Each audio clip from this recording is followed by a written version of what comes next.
The following is a presentation of the Sovereign Tech Double Secret Exclusive Feed.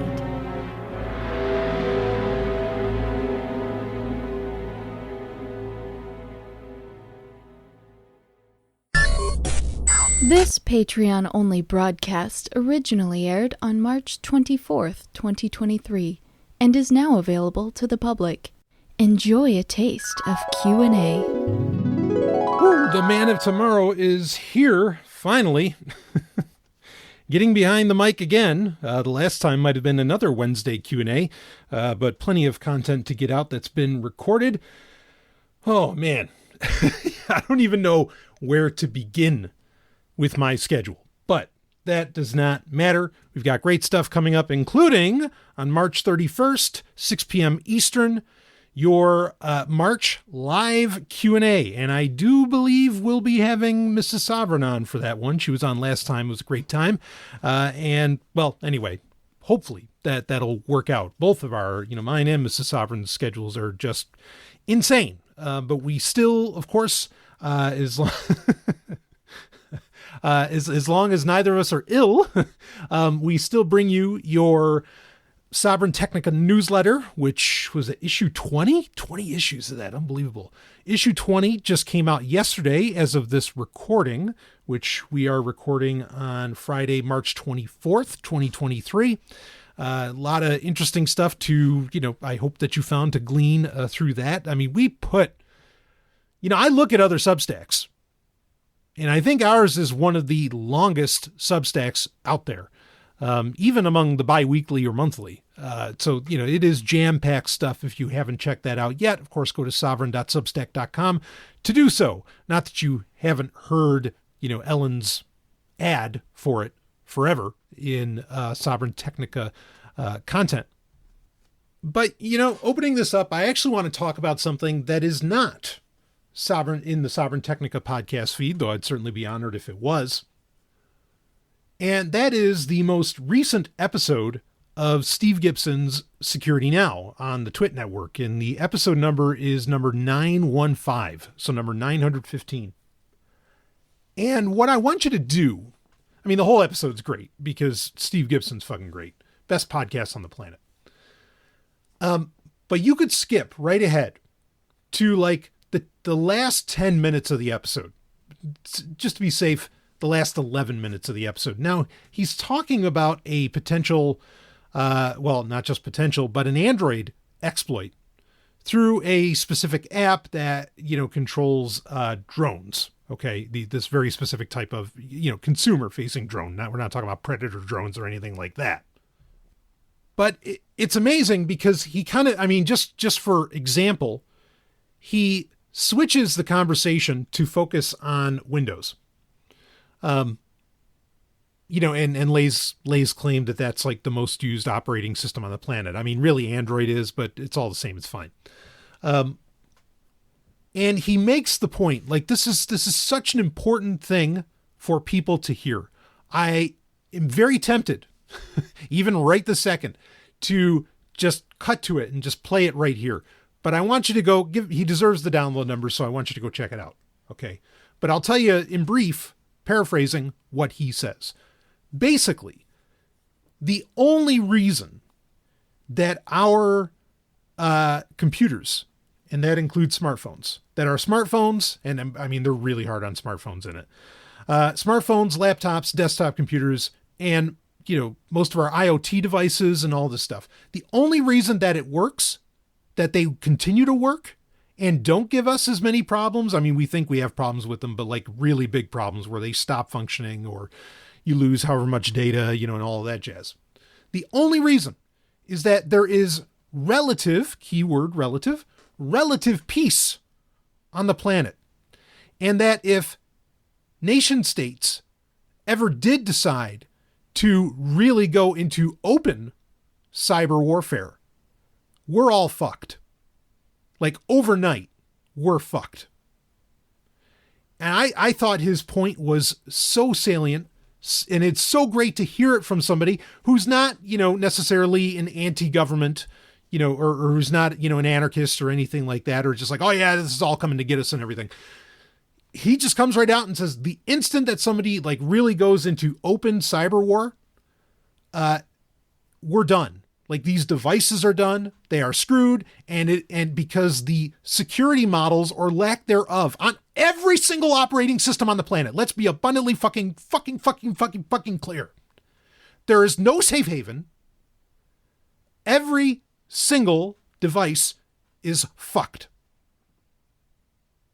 Your iOS device is safe? No. Stop. Shut up. No. Linux safe? No. Nope. Everything's fucked.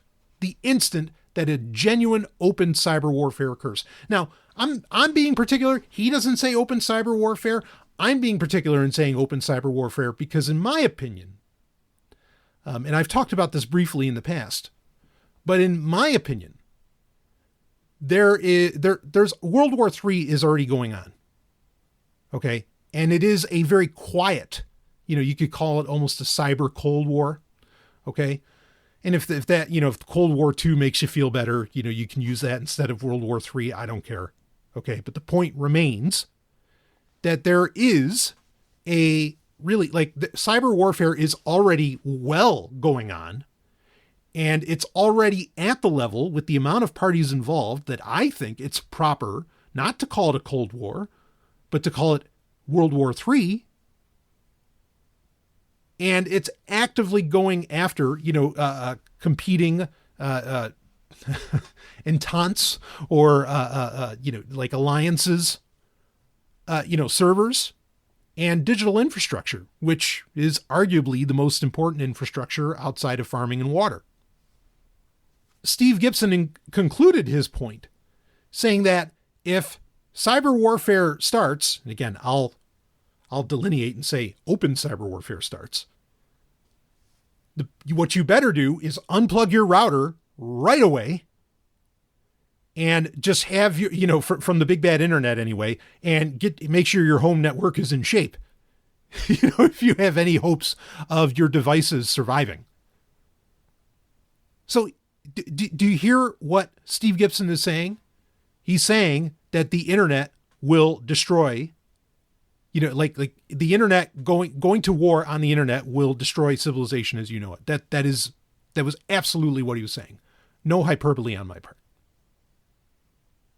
Now, his solution is that everything has to be open sourced. Everything has to be open sourced. No, Apple, you too. You've got to open source. Everybody's got to open source. And I mean, and Leo Laporte, I thought brilliantly quoted, who I've quoted before as well, not to say that this character isn't problematic, but Richard Stallman, of course, of the Free Software Foundation, GNU, and, all that jazz. Certainly an odd character. But anyway, Richard Stallman's classic quote that all proprietary software is malware. Have truer words ever been spoken? This is it. This is the reality. Don't want to believe me? Go listen to someone who I guess you could say is far more credentialed than me and certainly has a lot more experience. And I would never begin to claim that I am smarter than Steve Gibson. So I'll give him the credit of also being far more intelligent than I am. But there you go. You are, I've been saying this particularly for the past couple of years, but certainly even before that. But look, and this isn't even about privacy. That's a whole other can of worms. Okay. But the point that I've been making is it's not if, it's when that, this cyber warfare really does, become more open. Okay.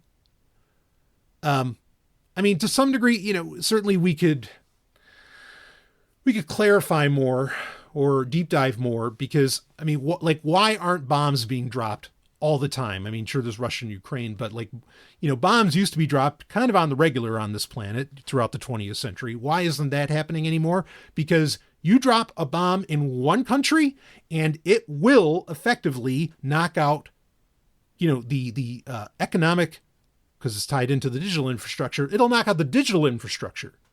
Okay. Which controls so much other infrastructure, economic, even, food and so much more.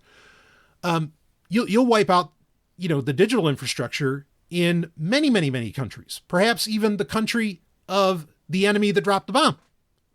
So you can't drop bombs anymore, right?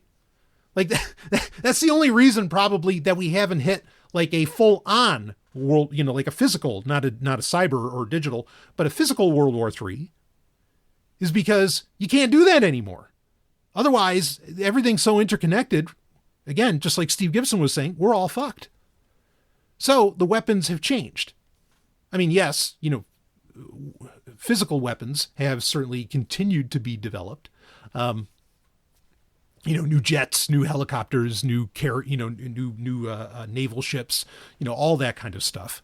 Okay. But really so much development has come down to, where is the military and ultimately where's the government hiring the most? It all comes down to cybersecurity and cyber warfare. I would argue it's already happening. It's been happening since Stuxnet, at least. Okay. This World War III. It's just, you don't see it generally because it's cyber warfare. But ultimately, cyber warfare is really the only place that this war can truly get fought. Okay. Because again, everybody's like, oh, China's going to come after America. Well, if China starts dropping bombs on America, okay, the Chinese government starts doing that, they're screwing themselves. They can't. But are there ways that they can, shall we say, be more subversive, that achieve the same ends of conquest for them? Yeah. Now that we have the digital realm, sure there is. So it's one of the areas, I think that the term, not, when Neil Stephenson came up with it, it was brilliant, but the term as it's used today, that being metaverse, right? It's a buzzword now and it's bullshit, but at the same time, like the idea that Neil Stephenson basically made, or that a lot of people are saying that, look, we've already had, like, people are saying, oh, metaverse is a buzzword now, but really we've had a metaverse for decades. That's true. Okay. And this metaverse is the front of World War III. Okay. Now the metaverse doesn't mean you have to wear AR goggles or VR goggles or anything along those lines. Okay. The metaverse can be the screen right in front of you. Now you say, well, you haven't talked as strongly about this, Stallion. What are you talking about? No. Oh, yes, I have. Yes, I have. In fact, you can go back to, what was it, episode 4, I think was the first time I ever said the phrase, your computer is your country. Right? Now, why is that? Where does that statement come from? That statement comes out of this very idea that you better lock your shit down, and good luck even doing that against nation state actors particularly. Okay. But there is a World War III going on, and, servers and computers and everything else, like those are all little nations. I hate using those terms because I'm an anarchist, but I hope you're getting my gist. So anyway, yeah, your computer is your country. If you're into defense, guns aren't going to do much for you. Security software out there probably isn't going to do much for you. Engaging in best practices, now that's going to do something for you. Firewalling shit and everything else, now that's going to hopefully do something for you. But man, just, again, I've gotten a lot of flack. I haven't launched the first episode yet because I want to make sure I get this formula right. I've gotten a lot of flack for wanting to do an Android show. I have no idea why this is such a problem for people. I don't fucking get it. Okay. Like, what I offer for anyone to get in touch with me and say what they want me to talk about, and I'll talk about it. If people had like ideas for like show ideas, hey, Stallion, I think you should do this kind of show. Talk to me. I'd love to know. Like, it's really helpful to know what your audience wants. Like, I'm down for that. Okay. And because, and it's not me just like conceding, to other people.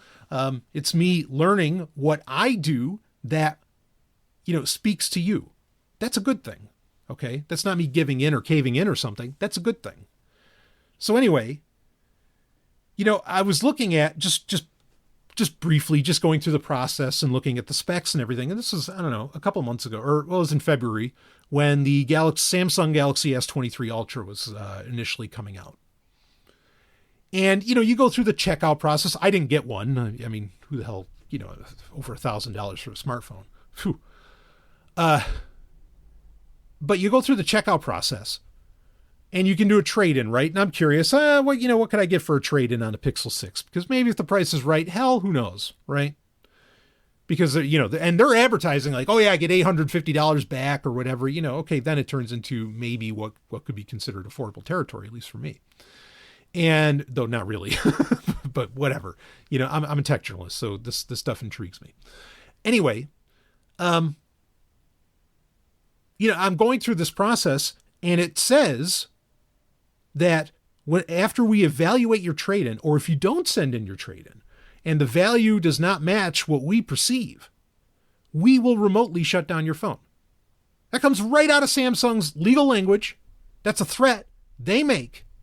That effectively, if you don't do everything proper to pay for this smartphone, even after you've gotten it, your new Galaxy S23 Ultra, they'll shut it off remotely. Now, Samsung can do that. Anybody can do that. And there's no timer on it. What, do they flip a switch after you've paid up? And they're like, okay, yeah, you're good now.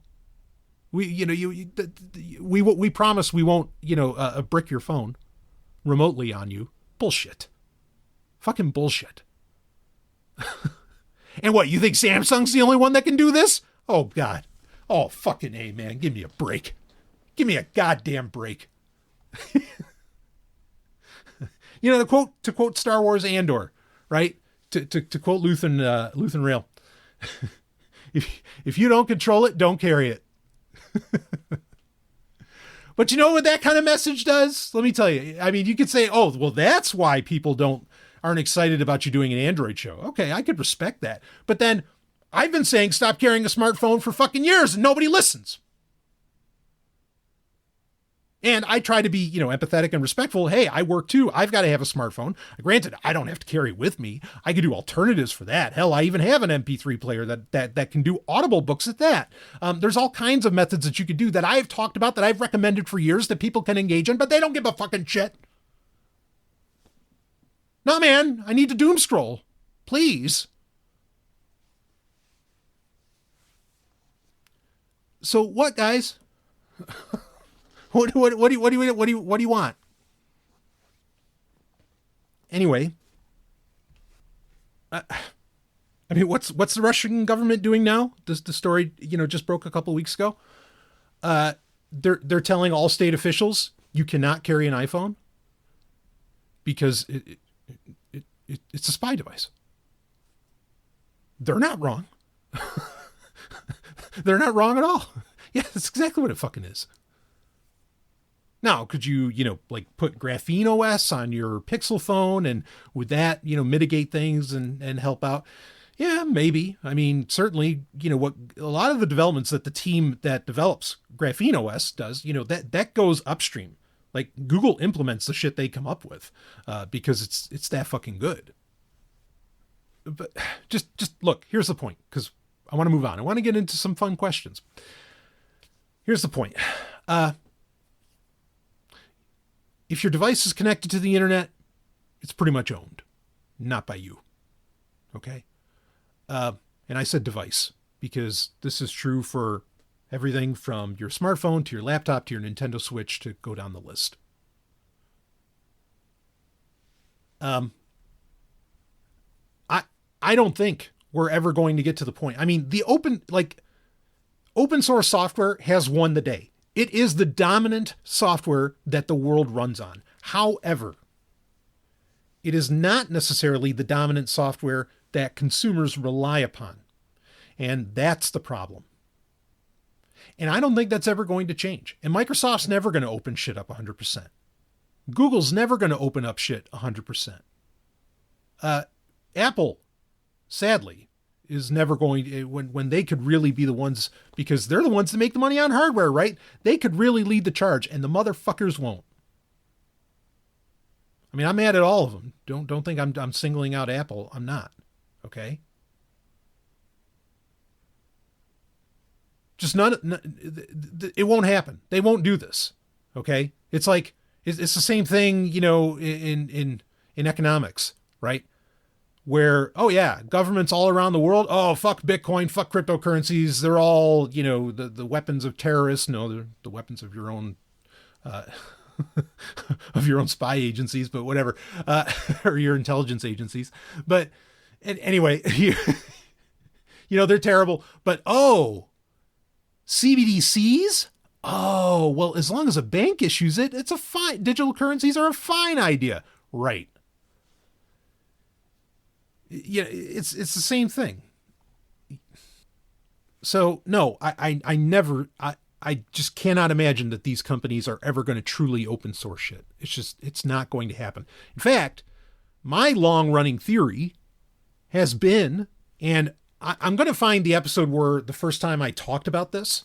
My running theory is, and I know when it would have started, because it would have started around the time that Windows 11 happened. The conclusion I came to was, it's like, wait a minute, like why the fuck is Microsoft requiring TPM 2.0? And you could say, oh, well, it's to sell more computers to get rid of the old hardware. Yeah, I'm sure that's part of it too. There's never only one reason.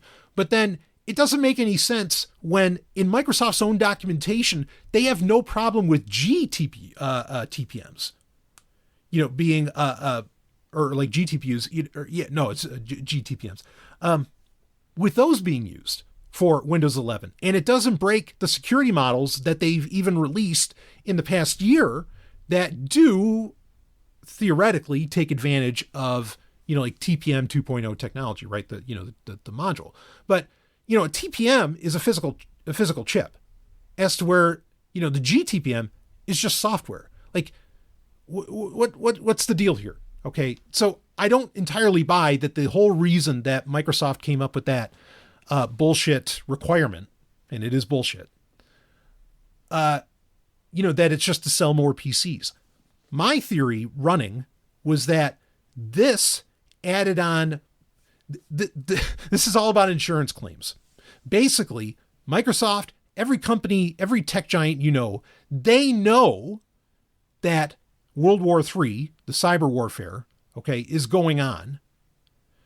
And that at some point, somebody is going to flip the wrong switch, and a lot of people are going to be fucked. A lot of consumers are going to be fucked when it comes to their data and their devices.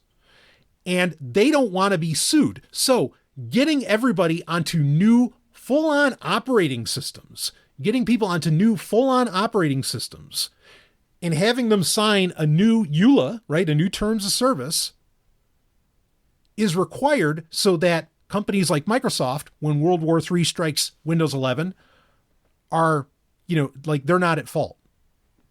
It's all about cyber insurance. If you want to find out if something's real, like this is the same thing. This is the same bullshit that people give me. It's like, oh, climate change isn't real. Oh, the data's faked. The data's faked and all this jazz. It's like, oh, no. Are there insurance claims about it? And are insurance companies preparing for processes to mitigate having to pay out based upon damage of climate change? They are. Okay, so then it's real. Whatever insurance companies are prepping for, you can pretty much count on is real. Because they see it coming, and they know better than anybody.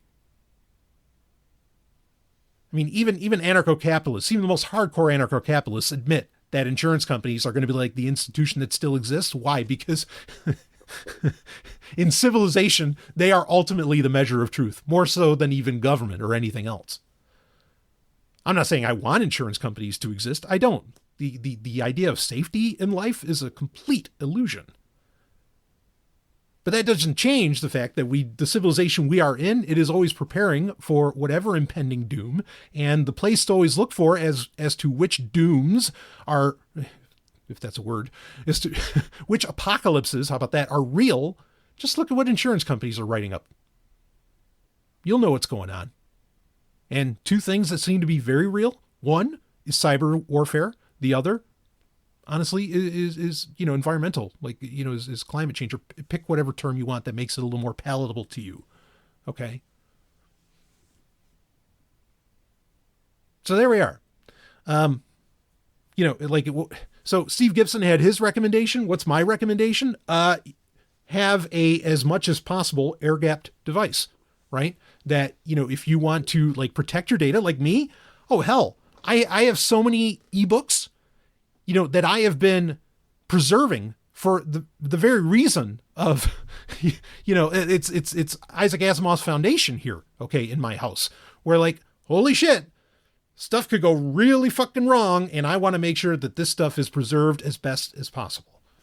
Perhaps even better than paper, or at least as a redundancy to paper. Okay.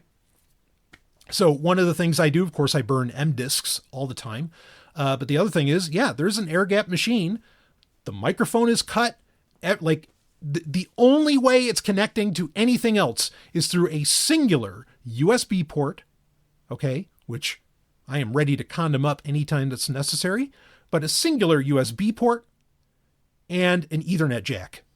Okay. And you're going to have to, get physical access to this device if you want to do anything to it. And good luck. So this thing, and again, like, why did I cut out the microphone on it, before I even installed the OS?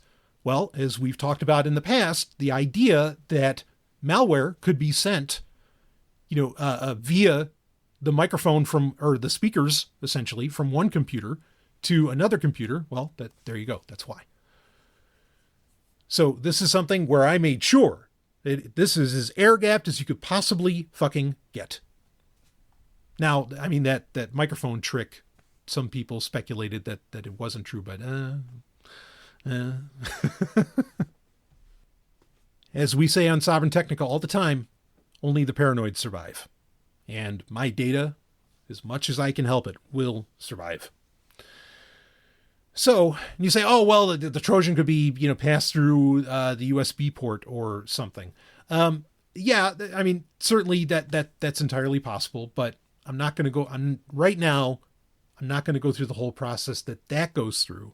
Of course, the other option anyway, that I have a setup. I'm sure people would be fascinated to learn about it. At some point, I might talk about it. But first, you got to convince them why the fuck this even matters, because otherwise you just sound nuts, which I guess I do anyway. And while I'm at it sounding nuts, you know what? Fuck, let's get nuts and let's talk about Antarctica.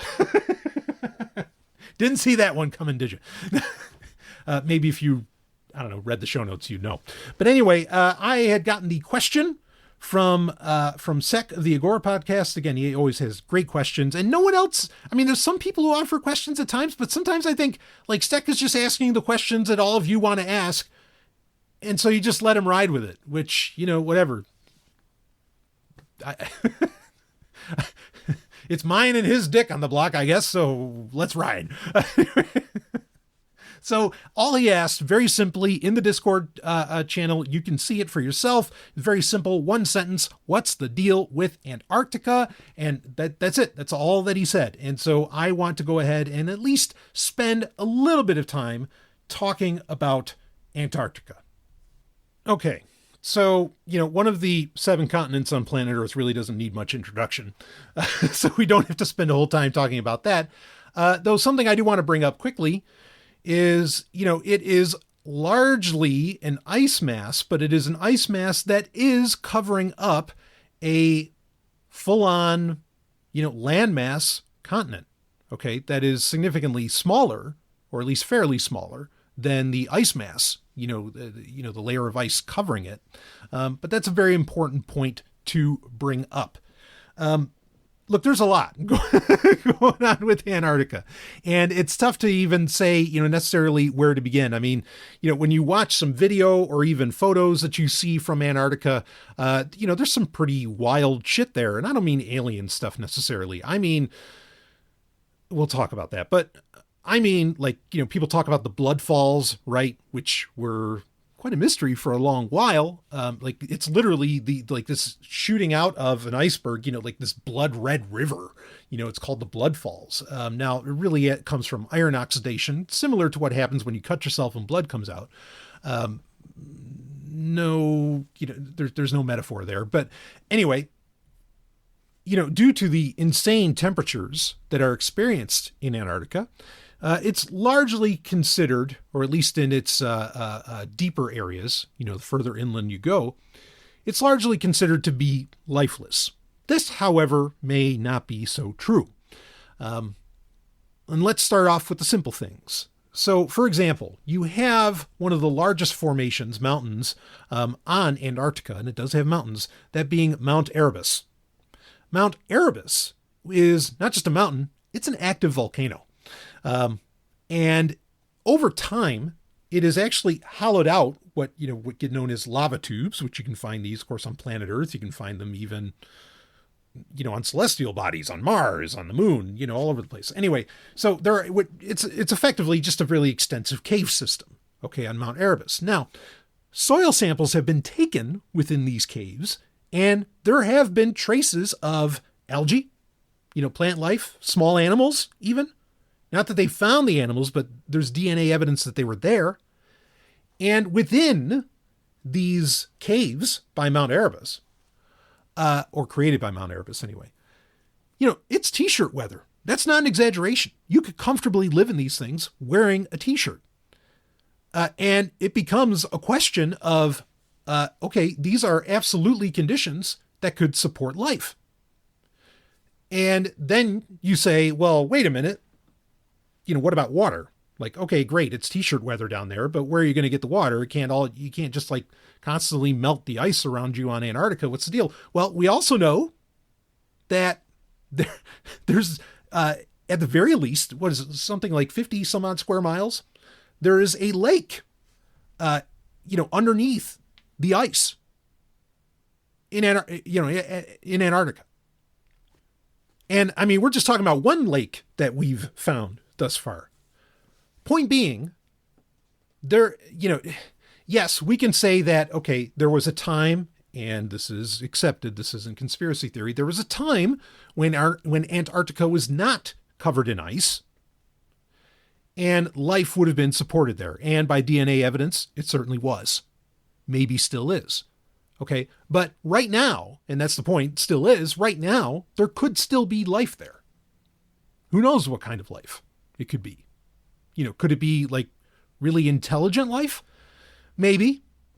An example that a lot of people really want to go to, and we're going to get into a couple areas here quick. Okay. Consider this like a primer on Antarctica, because I think that in our search for answers to history of this planet, of our species, of all kinds of things, I think a lot of the answers are in Antarctica. There's the classic book that everybody brings up whenever you start talking about, I don't know, lizard people or whatever, called The Coming Race, or Vril, the Power of the Coming Race, by Edward Bulwer Lytton. And while perhaps not as odd a book as his more Rosicrucian text, Zenonia, it is an interesting book. Not only an interesting book, but it's a book that was revered by even, people who I consider to be some of the most brilliant humans to ever walk the earth. That being Rudolf Steiner, who I consider myself somewhat of a student of, as much as I would have, say, Max Stirner or, other luminaries. And in The Coming Race, in this book, there is this species that lives,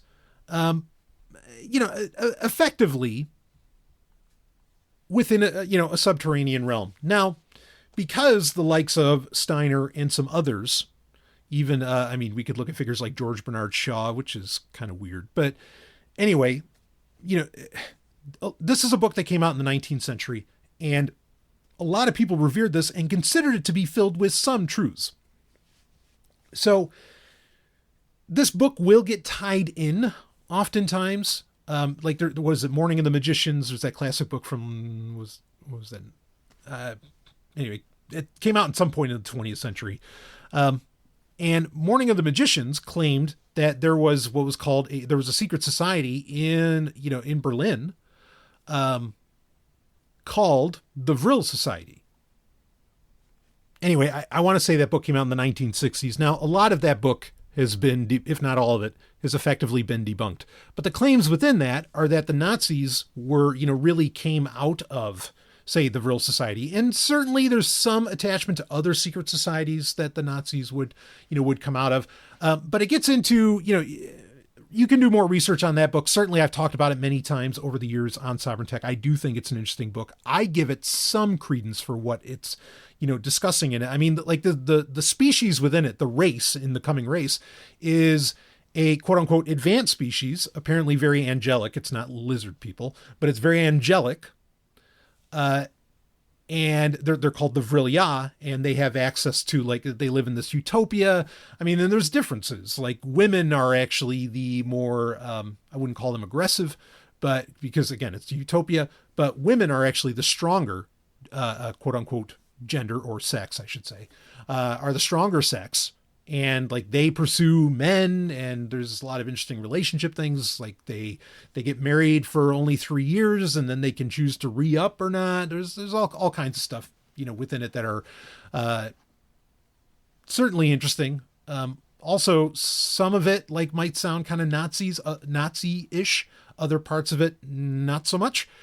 So it does make me wonder. But anyway, also for Steiner to appreciate it, it does make you wonder, because I mean, Steiner was as anti-Nazi as they come. I mean, the Nazis called Rudolf Steiner, he wasn't Jewish, but they called him a Jew because they considered him just as dangerous, just as much of a problem. So I think it's unfair to call this book like a proto-Nazi text. Anyway, but conspiracy theories go, as wrong as they may be, but they go to suggest that the Vril Society wanted to get to Antarctica, and that's why, depending upon what sources you read, so the Nazis did try to set up, a territory in Antarctica, called New Swabia, right? And then depending upon who you believe, the Nazis actually, some out of perhaps even 250,000 Nazis escaped to New Swabia, escaped to Antarctica after the fall of Germany proper, regional Germany. I'm inclined to believe a lot of that. Certainly some went there, but where things really get interesting is when we get into what's known as Operation High Jump. Now, Operation High Jump, whether you want to buy into the more conspiratorial aspects of it, or you just want to go with the straight read of why the Navy said that they were going to be there, or why they were engaging in this operation. And it was one of the largest naval operations of all time. And certainly they themselves would reveal later that there were more purposes to Operation High Jump than what they had allowed out in the public. No matter where you're coming from when you look at Operation High Jump, there's something strange about it. There's something you're not being told. There's something that doesn't make fucking sense, okay, about Operation High Jump. So Operation High Jump was a naval group set up in 1946 by the United States government by Rear Admiral Richard E. Byrd, which Hollow Earth people love Richard E. Byrd, right? Because he's the guy that supposedly discovered, this is one of the most decorated military officers in United States history. One of the youngest admirals. He was an admiral like in his 40s. Actually, he might be the youngest admiral in United States history. Very interesting character. Again, even if you just believe his life as it was presented, very interesting character. So he organizes this. It comprises some odd, 5,000 men, 13 ships, 30 to 40 aircraft, something like that. This is a massive group. Task Force 68 is what it was technically called. And this group is planning a 6 to 9 month expedition. And the quote unquote official story was that it was a training exercise. Now, the Navy would later declassify documents that make it clear it was actually all about setting up the research base Little America 4 and making sure that America, the United States, had the strongest foothold into Antarctica. That's what it was really all about. So, again, you already have problems with the official story. Like the idea that it's a training exercise, you don't need that big of a carrier group. You don't need that big of a naval group to engage in that, in that kind of training. Okay, that's just nonsense. All right, so that something more is going on. And again, official Navy documents make it very clear it was more. And it was for a reason that made a lot more sense. What still doesn't make sense, even if it was the idea was, okay, we just need to establish, the United States in Antarctica, is that this was absolutely from supplies to everything. And you have all of these manifests. There is no doubt that this was set up to be a long-term expedition. This was meant, Task Force 68 was set to operate for at least 6 months. And there was no reason to waste anything, if you plan for anything less. Like, you just wouldn't, if the initial idea was, oh, well, yeah, they said 6 months, but really they only planned on a couple or something like that.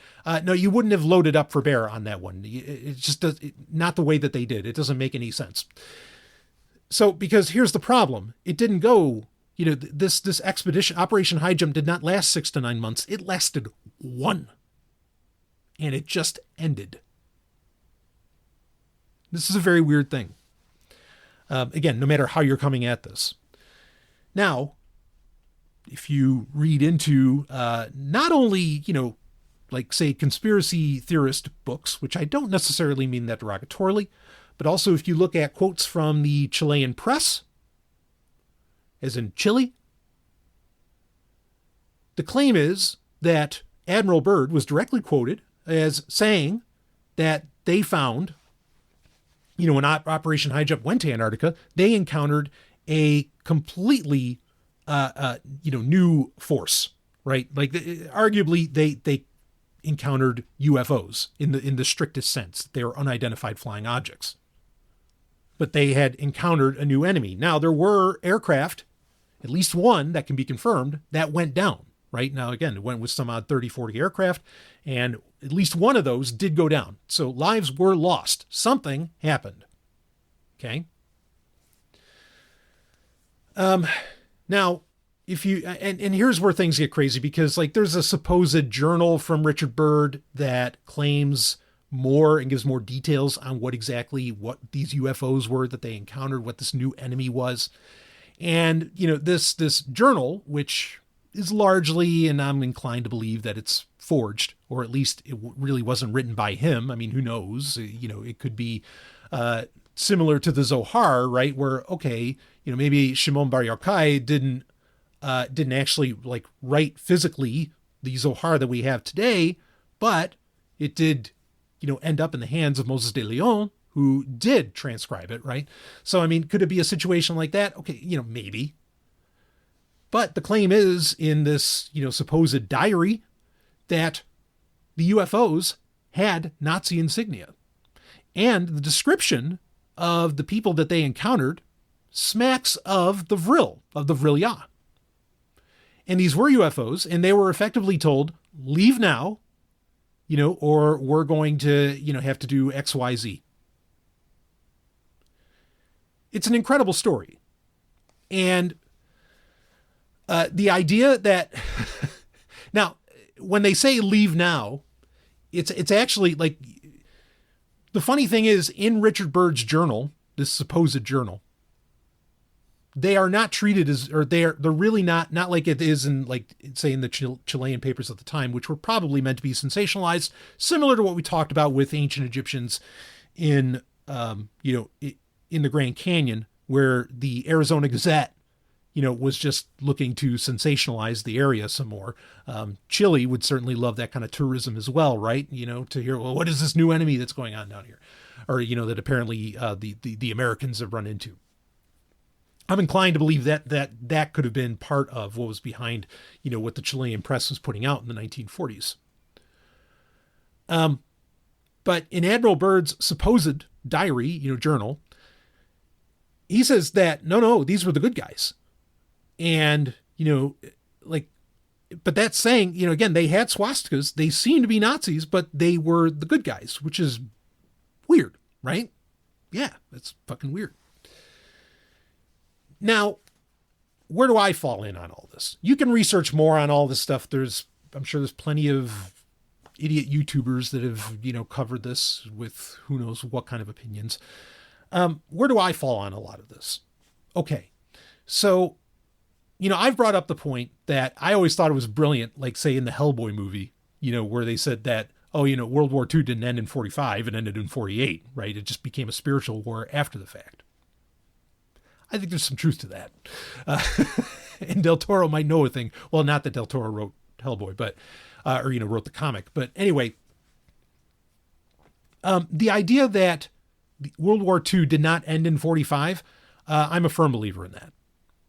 And there's so much evidence around this, and it's not just like Nazis going to, Brazil or, things like this. There's a lot more to it. Okay. And I have, kind of infamously made the claim on Sovereign Tech over the years that I think the Nazis actually ended up coming fully into power, and really took over, the United States from the inside. In fact, I loved, and I don't think I'm really spoiling much or giving anything away. I loved was it episode 3 of Mandalorian season 3, where the doctor that was working on Grogu, in season 1, where like he's brought in like Werner von Braun, right? And it's like, oh yeah, you continue your research. Yeah. And he's treated like some kind of a hero, at least in the beginning of it. That felt so much like Von Braun. Like, oh yeah, you rehabilitate these people and somehow they're just going to stop doing the research they were working on. My fucking ass. Anyway, and not that I have any stakes in this, because like, it's not like I thought that America was the good guy before the Nazis took it over. Right. I don't. So I don't care. Like, it's just, you're replacing one ass hat with another. So, the deal, I guess to kind of bring this in, to rope this in a bit, the deal with Antarctica, the idea that there is like a Nazi base or Nazi civilization there. Yeah, I'm very open to that. Very, very open to that. That's what's going on there. There's photographs, some of varying believability, that there are like giant metal doors in parts of Antarctica, or the idea that there are pyramids in Antarctica. I think that's absolutely true. The pyramid part, anyway. The doors, some of those get very interesting. I have in my own fiction regularly written about that there is advanced technology and like advanced remains in Antarctica. And that's because I think the evidence stands pretty tall on that. I've brought up many times the book Out of Antarctica by Robert Argod, which is one of the first books that I ended up getting scanned because there is no ebook of it, unfortunately. There is now. You're welcome. This is a very straight shooting archaeological text. It is not conspiracy stuff. It's nothing of the sort. It's a straight shoot saying that humanity's origins come out of Antarctica, and he bases it upon Polynesian myths and other things. I think there's tremendous evidence that there were civilizations on Antarctica, in Antarctica, pardon my use of language here. And the idea that like the Nazis are still there. Sure. Yeah. New Swabia. Well, I mean, we kind of know what happened to New Swabia, but like deeper in. Yeah. This idea of there being like advanced flying vehicles there. There's a lot of reports of that. There's a lot of photographs of that. And to say like, well, how are they surviving in all of this? Well, I just told you.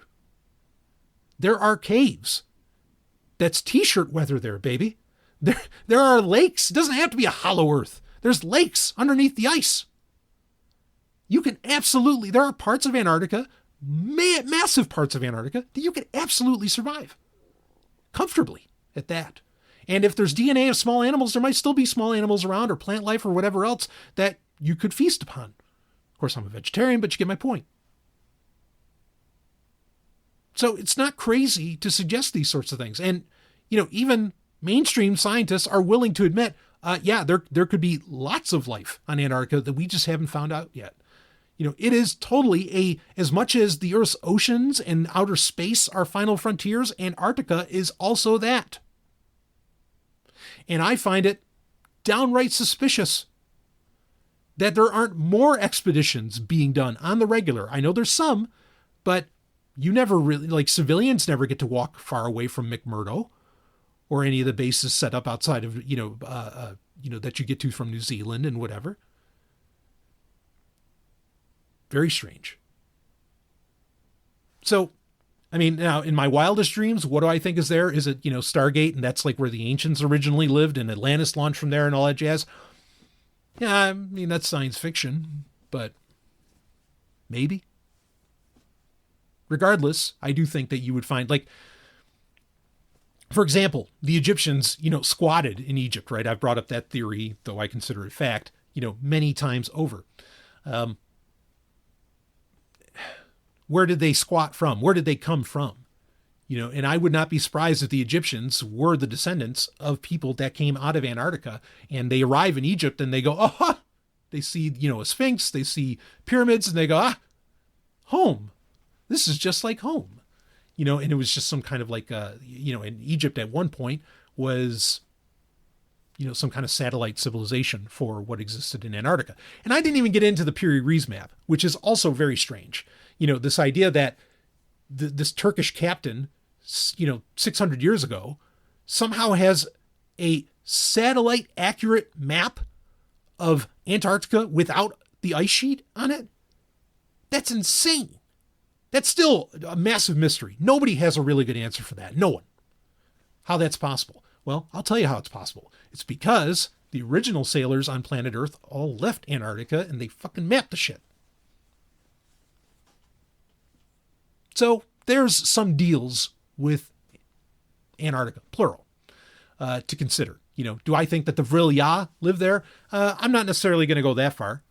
Though the idea of parallel evolving advanced sapient species on the Earth that we still don't know about existing is entirely possible, certainly on a frontier like Antarctica.